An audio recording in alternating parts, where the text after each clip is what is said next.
application, let's not blind ourselves to the thought that the objective reality of meaning always rests in the original communicative event, what the author originally intended to say to his original audience there and then. That's the objective entity. And as I apprehend that, on the basis of that, I make my applications and draw my significances from the here and now.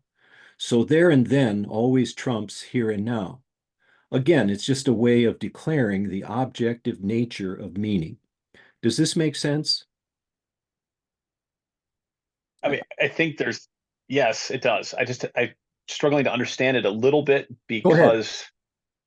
because we talk so much about the authorial intent and then the reader being involved and having that shared context, and how the authorial intent often seems to be um, so much greater than what even the author, him or herself, seems to be expressing. And I think about your simple example of your wife saying, "Hey, I've got, I don't know, what did she say? I've got grocery in the car, or the groceries are heavy, or something like that. Yeah, these packages are heavy. The packages are heavy, right?" And like you said, I mean, the meaning is, okay, yes, plainly the packages are heavy, but there's another level. The packages are, please come help me carry the packages inside the house. But there's also then the meaning, like, that means I bought a lot of groceries today, right? There's also the meaning that means that the budget was significantly impacted, or I spent a lot of money. It might even mean, wow, inflation has gone up because I've I noticed how much inflation's going up because of how much I spent, right? And so I don't want to get into the place of saying that the reader gets to make up whatever meaning they want out of the statement, but I don't know how to deal with the fact that so many statements, and then especially when we start getting to prophecy, right? I mean, there's so much more rich than, and I, not to sound critical, right, but then the one plain sense. So how do you handle that? I'll leave prophecy and the discussion of the una sensus simplex for a little later. What you're talking about, uh, and I'm trying to think of an example that just occurred to me at lunch today. Um, Boy, I can't. Oh, yeah. I said to my wife, do you want me to cut an apple for us? And then she says, yeah. And I said, well, should I cut one apple a piece or two apples so that each of us has a single apple? And she said, well, I just bought three. And my initial thought was, that is non-responsive. But then I did the counting. There are 3 days before we're going to go to vacation. So we have today and tomorrow and the next day, and then we go on vacation. So what she wanted to tell me by that statement was, by implication, cut one apple. That was her intention. Her intention was not to inform me about the number of apples that were in the refrigerator, except so that I could draw the inference that she only wanted me to cut one apple. So what I'm talking about in both cases in the hermeneutical parable is that there is a single intent, and this is what Gut gets into when he talks about relevance theory, that there's usually enough shared confidence, shared context, that we're able to draw the correct inference from the context that we have on the meaning that was intended by the author. So, for example, when the husband is sitting on the couch and he responds to the declarative sentence of the wife who says, these packages are heavy. And then he barely turns around and he says, yeah, they look very heavy, as if she were asking for affirmation in her judgment that the packages were heavy. I submit to you that that is a purposeful disregard of her meaning. And the ethics of interpretation would say it's a breaking of the eighth commandment, because she did not really intend to make a declaration about the heaviness of the package. She was intending to get the guy off his butt to stand up and help her take those packages through the door, as any husband would realize. And furthermore, this is also a lot of reason why husbands and wives talk past each other, because wives communicate indirectly. It's almost the nature of women to do so. Men tend to say, why do you give me this indirection? Why didn't you just tell me? Why didn't you just tell me? I want you to cut a single apple. Just tell me. Don't make me draw inferences. Well, the thing is, the poor woman can't win, because if she says things in a direct way, the man's going to say, stop giving me orders. Don't tell me what to do. And if she says it indirectly, he'll say, well, you're not being clear. So she can't win.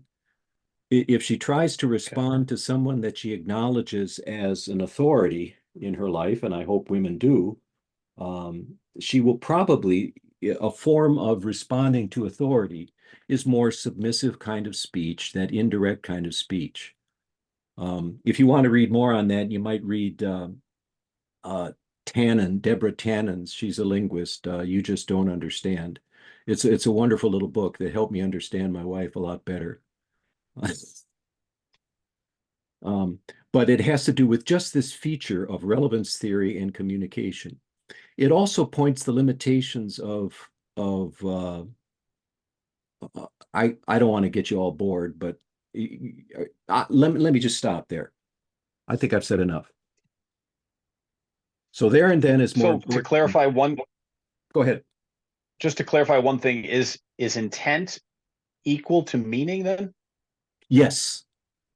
And I would draw, along with Hirsch, a distinction between meaning, that is, what the author intended to say in his original communicative context as embodied in the text itself, not in his mental acts, to the original audience. That's the objective elephant that's in the room that we seek to apprehend as the blind men that are grasping around it. Now, there is another important feature, which is application, or Hirsch would call that significance. There's meaning, and then there's significance. Meaning is what it meant there and then. Significance can be multiple, can be multifarious, can change from generation to generation. I always use as an example the authority in marriage. I know what kind of relationship my dad had with my mother in marriage. I know what kind of relationship I have with my wife in marriage. I lived with my son for 5 years and saw the relationship that he had with his wife in marriage. We all firmly believe in the scriptural principle of the head of the house is the man, etc., etc. And yet, in each one of those cases, I would submit to you that the way that was applied was different from my father to my generation to John's generation. Full respect for the principle, but the cultural context was different. And that's okay. It doesn't have to be a lockstep application in every situation. Meaning versus significance. So yes, meaning is what the author intended to say to his original audience. Thanks for letting me clarify that.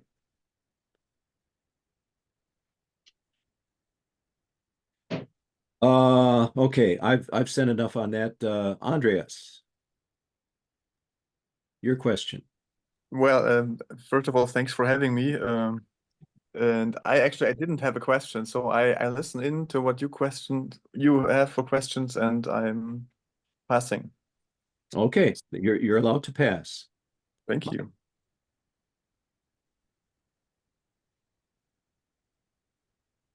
Michael Seifert. Speak with the voice of the COP. Well, now that Andreas passed, he caught me off guard. I had two questions. Just one of them is on the tip of my tongue now, and that just regards how we're conducting ourselves in the fora. Do you think that it's most helpful for us if like every time we each post a reaction to what we read, or is it better to have, I don't know, maybe like 5 or 6 reactions and then the others of us interact with the initial responses of our peers? I'm trying to do two things that may be impossible to do. Thank you very much for asking that question. How do we respond to the forums? What am I looking for? First of all, I know forums can be tiresome. I get it. The problem is I don't know how else to deal with an eclectic series of readings that I have you engage with, that I want you to absorb and think about in any other meaningful way. If we were able to have Zooms like this with the whole group meeting, that might work, but I don't know of any other way of dealing with it. So I'm going to have to depend largely on the forum for all its faults. I'm trying to tweak it a little bit this time around, however, because the last time I did it, guys were saying it was getting to the point where the two response deal was almost becoming pro forma. We were just doing it for the sake of doing it. Yeah, that's a good point, Joe. Really appreciated what you had to say. Makes me want to give you a clap emoji, blah, blah, blah. And so you got 2 points for that just to make your score. You get 10 points altogether. And what I'm asking you to do is at least one substantive post. I would advise that you construct your post without regard to, first of all, reading what others have said, because that'll sort of spike your own guns. Just don't do that. Don't feel the anxiety of influence. Just look at what the paper says, come up with your own response. Then look at the grade you get. And if it's 6 or 7 or 8, you can make an easy 10 because these scores are cumulative by responding to somebody else's post. I'm going to rely on your own joy in communicating with each other to come up with response posts to your brothers.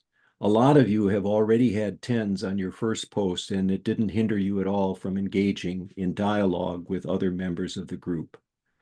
So that's how I'm going to handle it. So technically speaking, you could get away with one solid 10 and do no more.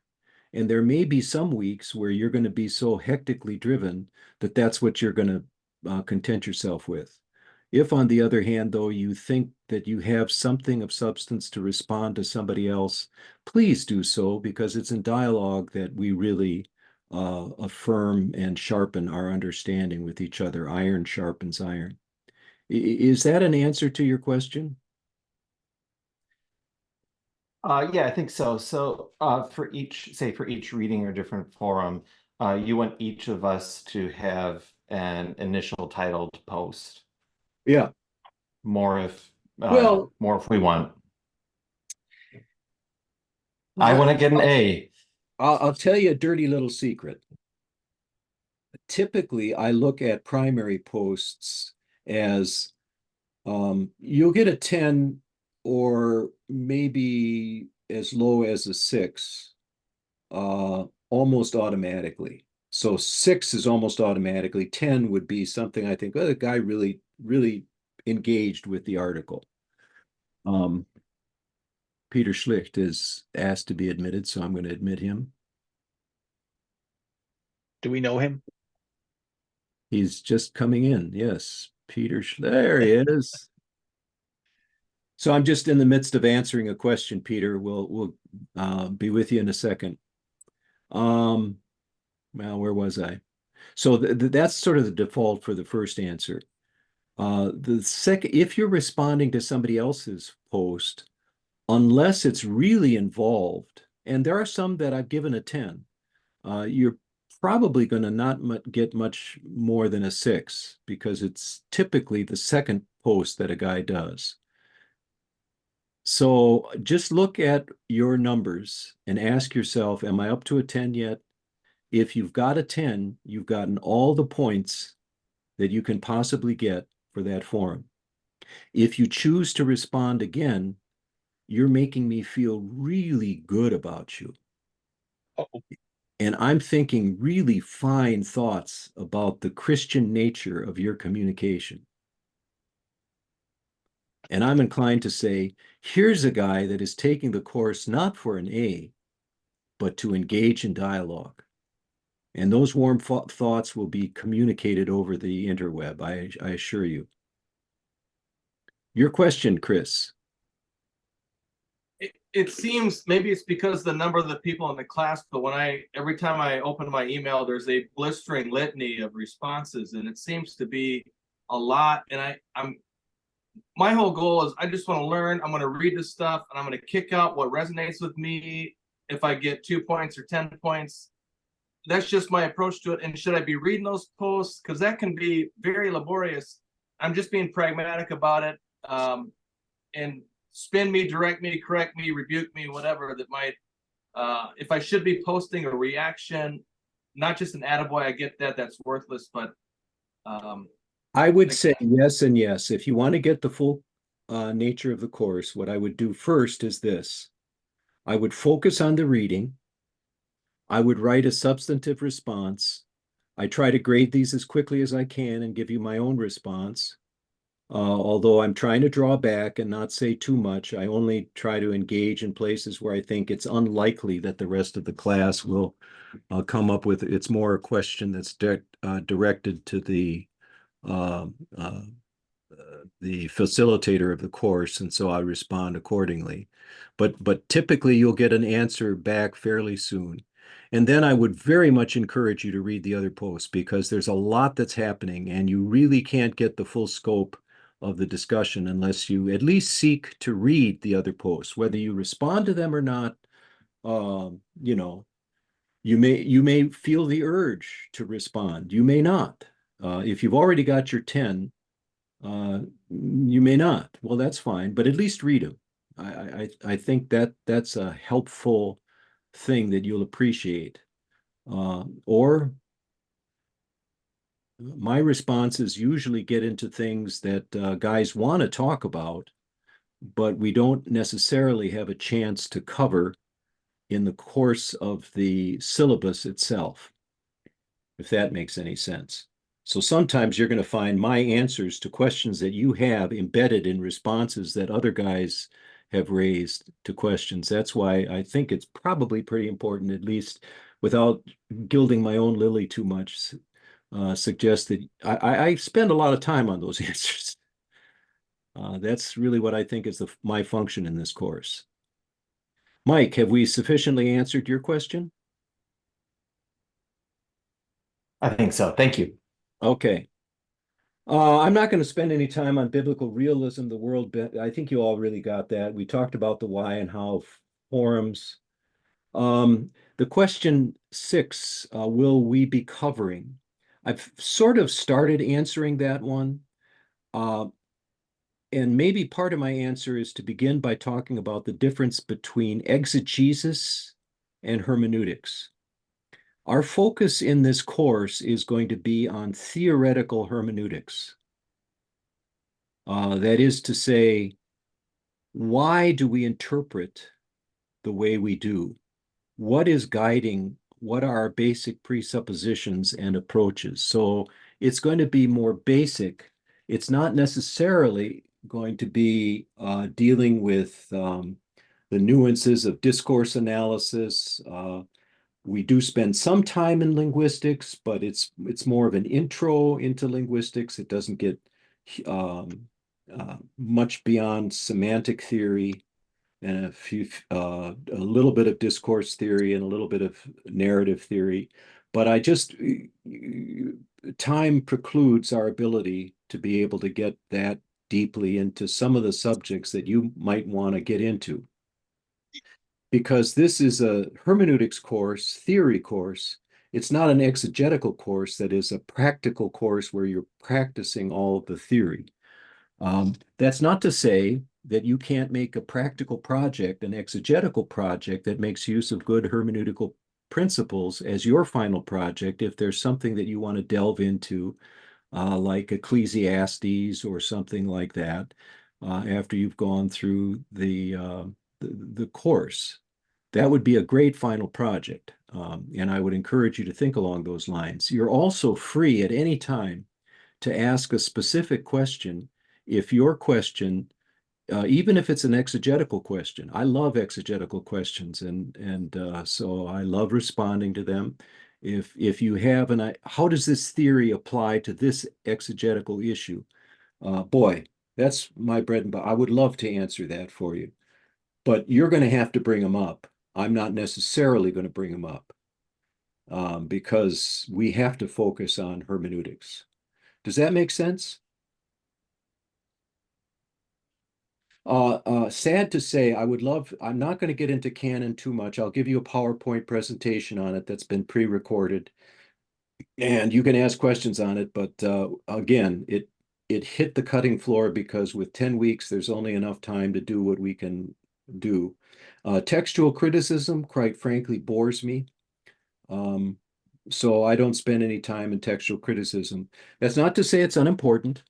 But I refer people to experts like Steve Geiger, and even Nathaniel Timmerman seems to know a whole lot more about textual criticism than I do. If you have a textual criticism, critic question, ask him. Or if it's OT, ask Ken Cherney. But they are going to be predominantly no-shows. And I just, again, we can't do everything. We got to do what we can do as best we can do it. So I'm done with my list. Now I'm going to go around the horn. Matthew Zhang, Nathaniel Timmerman, and Peter Schlicht. So Matthew, you first.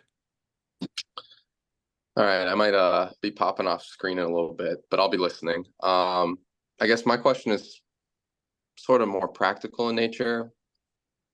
So I'm thinking it's my first year teaching confirmation, and how do we teach these children to interpret or use hermeneutics when it comes to scripture? Because some of the texts, having them read through like the story of Abraham, I was surprised at how inaccessible it was for a lot of them. And just how do we teach them interpretation outside of just focusing on the Christ key and gospel-centeredness and all that? With the 6th and 7th grade, what I did was, and I'm not saying this is the only way to do it, there's probably a lot of ways to do it, is I would above all tell the story. And I would tell the story, making myself, availing myself of all the study helps that I'd had. There's a wonderful Old Testament Bible history book called Old Testament Bible History, written by Werner Franzmann. And I would always check out his big brother, Martin Franzmann, on those particular texts themselves. And I would read up the historical and geographical and literary background that I could pick up from that text. And I would just tell the story, supplying that background as I'm going along. But the key thing is to have them enjoy the story as story. You can emphasize and de-emphasize details. You can indicate what is important and what is not so important based on your study. And so as a fruit of your study, teach it implicitly. Later on, when they get into high school, they're going to want to be more explicitly reflective about why you do certain things the way you do, and that's fine. But the 6th and 7th grade, 8th grade, an implicit engagement with the excitement of the story of the text is how I would approach. Get them excited about the Old Testament. That's what I would do. Nate Timmerman. Hey there. Thanks for that. Question for you about your Occam's razor. Yeah. I love it. It cuts many ways. Can you just explain it a little bit and help us use it and think through it? Well, Occam's razor is, of course, roughly paraphrased. The simplest explanation is the best. And I use it with two applications. When, and this is maybe helpful for you, Chris, when I feel weighed down by a surplusage of jargon, by an excess of theory, and I'm thinking to myself, boy, if it's this complicated, we're never going to reach the golden door of meaning. I always ask myself, how much of this is really implicit in the way people have always been interpreting texts? I can read Luther and see that he applied narrative theory to the stories of Abraham in the book of Genesis, even though he didn't know anything about the modern theories of narrative criticism. He just didn't.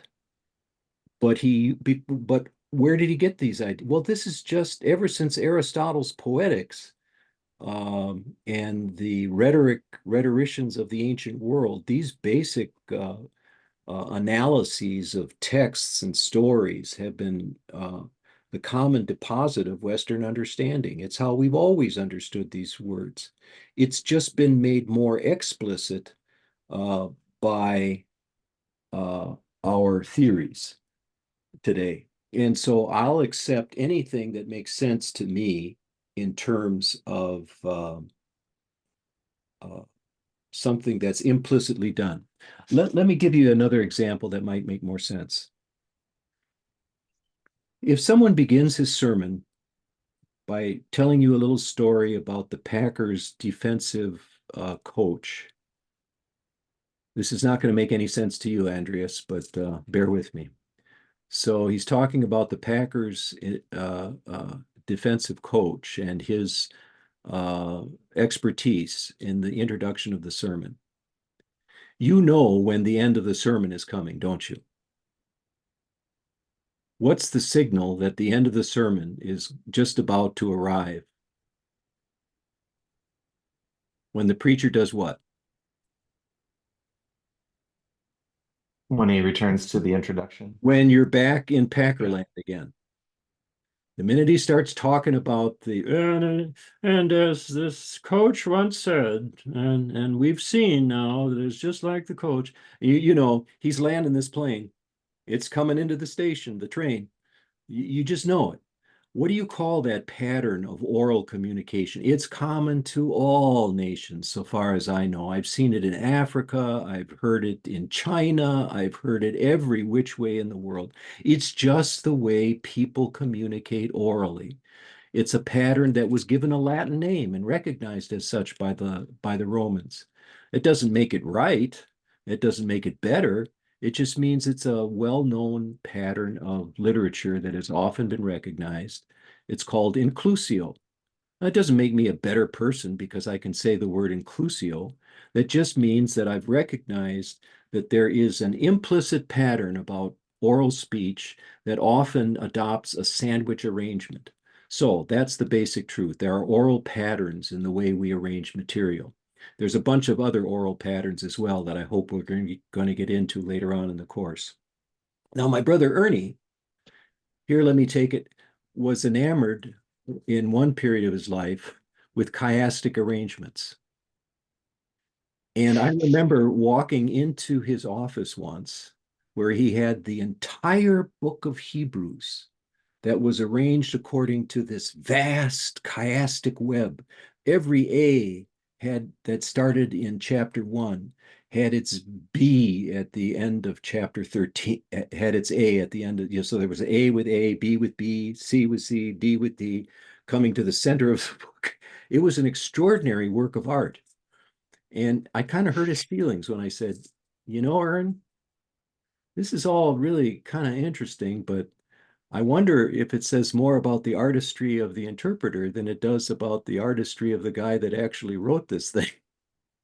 Because I really wonder if it's possible for any oral communication to be able to handle on one hearing such complexity. It seemed to defy Occam's razor. So it's just a way of saying common sense. That's one application of it, Nathaniel. Application number two is with explaining passages. And I'm going to try to state it very clearly and carefully. If you have various possible interpretations of a particular text, you look at a text from, let's say, Romans 3:28, and you look at one commentator and he says this, and another commentator says that, another commentator says that, another commentator says that. Which one should you favor?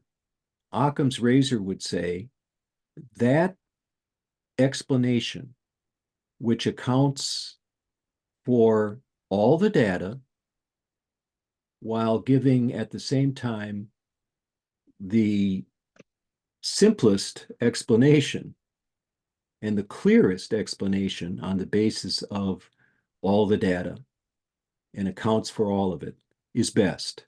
So that which accounts for all the data and gives a clear meaning. That's Occam's razor.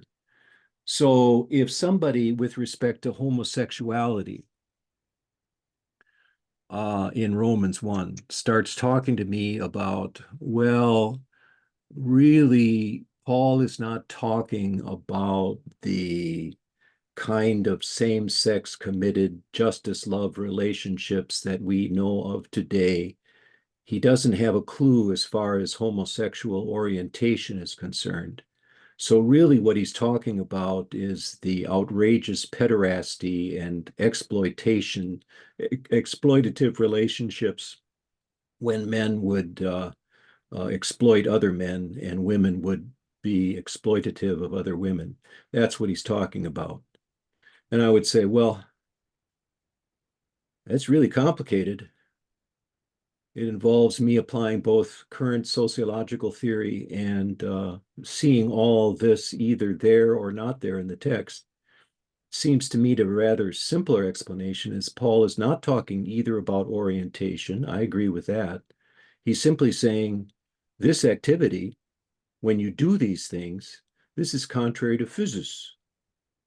That accounts for all the data and it gives a clear explanation. Done. Drop the mic. You got it. That's Occam's razor in action. In other words, I would have to import a lot of background into understanding that text the way the ELCA understands it, rather than simply take it the way it is explicitly stated in the text: man on man, women on women, sexual activity. Let's not even talk about the orientation. That doesn't enter into it. That's not an issue for Paul. He's not talking about that. And I further would say, maybe to make a ridiculous example out of it, as I think I said in the essay, if you allow that kind of exegesis of the ELCA, then couldn't you with justice also say, when Paul speaks against idolatry, he doesn't mean just worshiping images. No, he doesn't mean the kind of, excuse me, I got that wrong. He doesn't mean the kind of worship where you see the image as simply a window, a nexus, a PowerPoint that engages you with the unseen world, as most people and most idolaters do. And they really eventually believe in the one true God. No, he means that kind of worship of idols, which actually fastens the worship on the object itself, object of creation. I'd say that's nuts. That's just, I have to import a whole ton of information into that text. And clearly what I'm trying to do is just make it go away, because I don't like it. So I come up with a fancy, non-Occam's razor, scholarly apperception of that text to make it go away. Well, one more question here. If that does that answer your Occam's razor? Did you want to ask a follow-up? I'm good. Okay. I think there's plenty to say about it. It's really interesting, but it's good enough for now. Thanks. And relevance theory and speech act theory helps. So relevance theory is a good thing to reread what she says about relevance theory, because she says even though there is a ton of possible implicit interpretations of a particular text, we naturally gravitate to the one that makes the most sense. So check out relevance theory a little bit. Peter, you're next. Thank you. Thanks, Professor. Or can I still call you President? You don't You go can to call that me title anymore? the Emperor of Ice Cream. I insist upon it. Okay.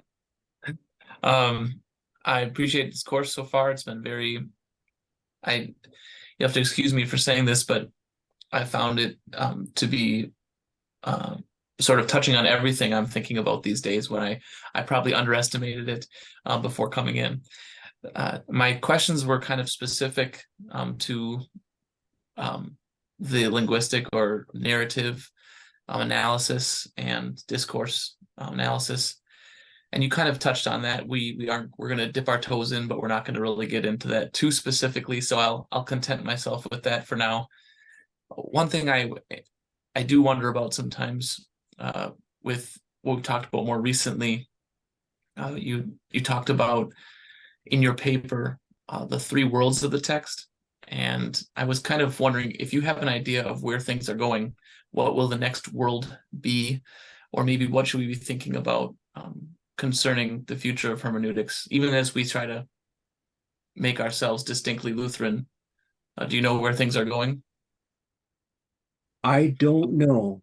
And the reason why I don't know is I think the very concept of any kind of objective truth is being steadily shattered and being systematically destroyed, so that in the end, the only truth that will be left is the truth that power can speak. So if you have a majority of the people or the consensus of the elites that believe a certain thing, they will enforce that meaning. Or a consensus of the populace, the populist approach. It has become so tribal, our own personal predilections, that we're like people in New Guinea that are two different tribes that are facing each other across a great chasm, and we don't want to bother to cross. We just throw rocks and spears at each other, hoping that somehow we'll hit somebody. But we're not seeking understanding. We're not seeking compassion. We're not seeking of trying to listen and learn. And that's why I think more than anything, we really can't assume that people share our assumptions. We simply have to assume that they don't. And we have to do our best to try to tune in to what their assumptions are and give them the great gift of listening. The great gift of listening seeks to understand. Just because you understand someone doesn't mean you agree with them. The only thing it means is that you've decided to give them the gift of love, which is, I want to hear the truth from your perspective so that I can, in an accurate and a forthright way, reflect back to you what I heard you say about yourself and what you believe. So that in the end, when I say back to you what I heard you say, you can say, yeah, you got it. You got me. You grok me. You understand what I'm saying. And if you can do that, you at least begin to build the bridge of trust that is absolutely necessary for one human being to talk to another. So Eighth Commandment concerns and Second Commandment concerns are both extremely important from a Christian perspective if we want to move into a future that isn't just balkanized with a bunch of tribal truths. That's what worries me.